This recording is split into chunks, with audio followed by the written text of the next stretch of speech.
সামনের গাড়ি অ্যাক্সিডেন্ট করে, পেছনের গাড়ি অপেক্ষা করে না, পাশ কাইটা কাইটা চলে যায়। জ্যাম বাজ্যা গেলে আরো চিৎকার শুরু করে, আরে লোক মরে গেছে, আরে মরলে মরুক বেটা, রাস্তা ক্লিয়ার করতে কম। ঠিক কিনা বলেন না কেন? ধরে বেটা বেটা কেডা মরছে না মরছে বেটা, এর লেগে বুঝি মানুষের রাস্তা আটকায় রেখে, মানে এই যুক্তি দেখা। তাহলে কেডা মরছে না মরছে মানে তোর মতো এক মানুষ মরছে। ঠিক কিনা বলেন না?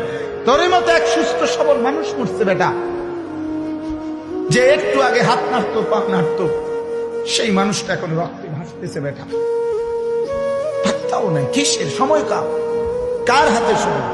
সবাই মেশিনের মতো যন্ত্রের মতো দৌড়াইতেছে। রাস্তায় দেখেন না সিএনজি অটো কি করে সবাই, কারো হাতে সময় নেই। ঠিক কিনা বলেন? কে কাকে ঠেলিলা যাবে, কারো হাতে সময়, কে কার জন্য থামবে। এই জন্য তুমি নষ্ট হয়ে গেলে বন্ধু, কেউ তোমারে ফিরাবার নাই।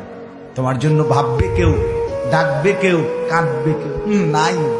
আরে আপন মা বাপের তো খবর নাই এখন। আপন বাপ সাইয়া রইছে, দেখে তার ফুতে আজকে 6 বছর 9 বছর এক ওয়াক্ত নামাজ পড়ে না, এবড়া বই বই বিড়ি খায়, বন খায়, চা দিয়া ভিজাইয়া খায়। এবারটা মাইছো না সাইটার নামাজ পড়লে পড়ছে, না পড়লে রাতের ব্যাপার। বাবুরে টিহা দিছে, টাকা দিলে খালা